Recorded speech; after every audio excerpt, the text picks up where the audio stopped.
Welcome back to Fox Eyes on the Hill. You know, it's been nearly 4 weeks now since the Key Bridge collapsed. Where do things stand? And Congress has been busy this weekend. Democratic Congressman Glenn Ivey of Maryland is back with us this morning to talk about a lot of stuff. Let's just really quickly recap where we're at with the Key Bridge. We saw Governor Moore this week provide updates. How much of this time is the congressional delegation taken up with now with the Key Bridge?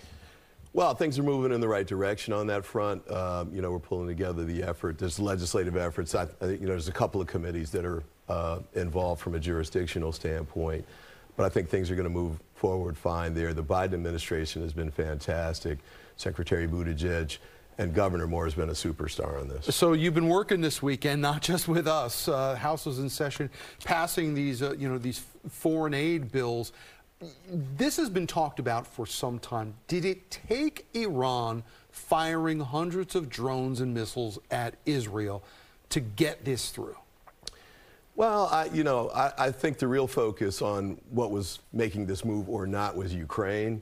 And I think Speaker Johnson had to reach the conclusion that he had to move forward without having a majority of his caucus on his side. As my understanding is, he had world leaders reaching out to him, especially those in Eastern Europe, who were explaining just how serious this was, and he decided to move forward based in part on that. So this was a bipartisan vote, but you know, when you dig into the bipartisan vote, it's very clear that, you know, over 100 Republicans voted against this.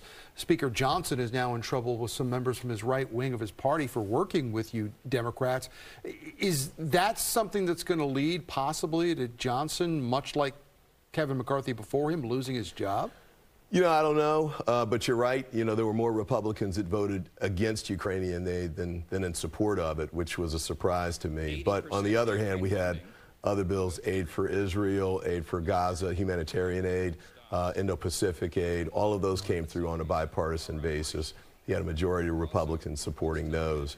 And before that, you know, the week before, we had FISA go through as well. So things can get done when Republicans decide to work with Hakeem Jeffries and the Democrats. And, you know, everything that's of any significance that's gotten done in this Congress, whether it's keeping the government open or paying off our debts, has all been done on a bipartisan basis. Now, I've known you long enough to know that you don't like being a pundit, but the reality is if the Speaker of the House faces this motion to vacate, the question is going to be, are Democrats now going to repay Mike Johnson for getting these bills through by coming to his support?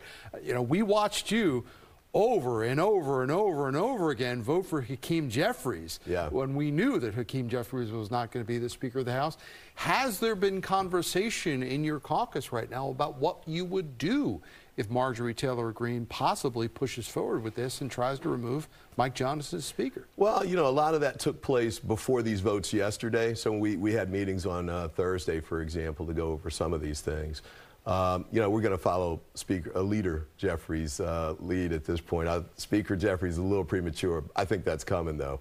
But, you know, down the road, I think the motion to vacate doesn't seem to have picked up much steam. Yeah, Marjorie Taylor Greene put it out there.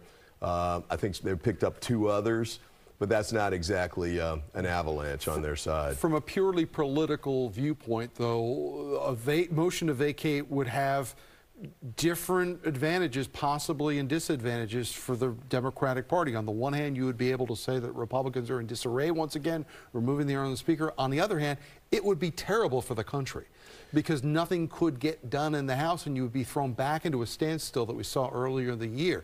How do you weigh those two things?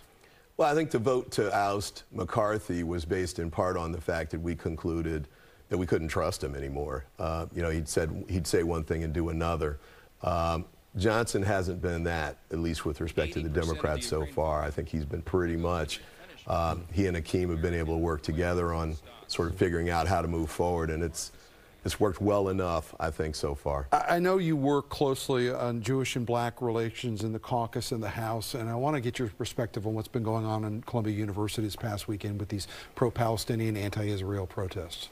Well, there's a lot of protests going on around the country, and, you know, Columbia is one level, but we have them at other campuses, too. University of Maryland has a lot of tension with respect to the Israel-Gaza issues. I think the key is to make sure that we don't overreact.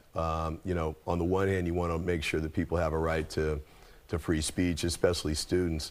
On the other hand, we have to make sure that these are safe environments for all of the students on campus and they don't feel personally attacked or anything along those lines. So I think we have to make sure we keep it, there got to be guardrails around it. You know, we want to have the debate, but we want to make sure that people are not being harassed or intimidated too. Has this been a source of conflict within your own Democratic caucus, though? Because there are members who have spoken out loudly against what Israel has been doing, especially when it comes to the Palestinians themselves.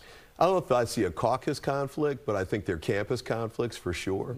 And you know, I think they reflect some of the larger challenges within the country with respect to hate speech that's risen up, you know, not just during this time period, but certainly since the election of President Trump. Maryland Congressman Glenn Ivey, we thank you so much for spending part of your time again with us this Sunday morning.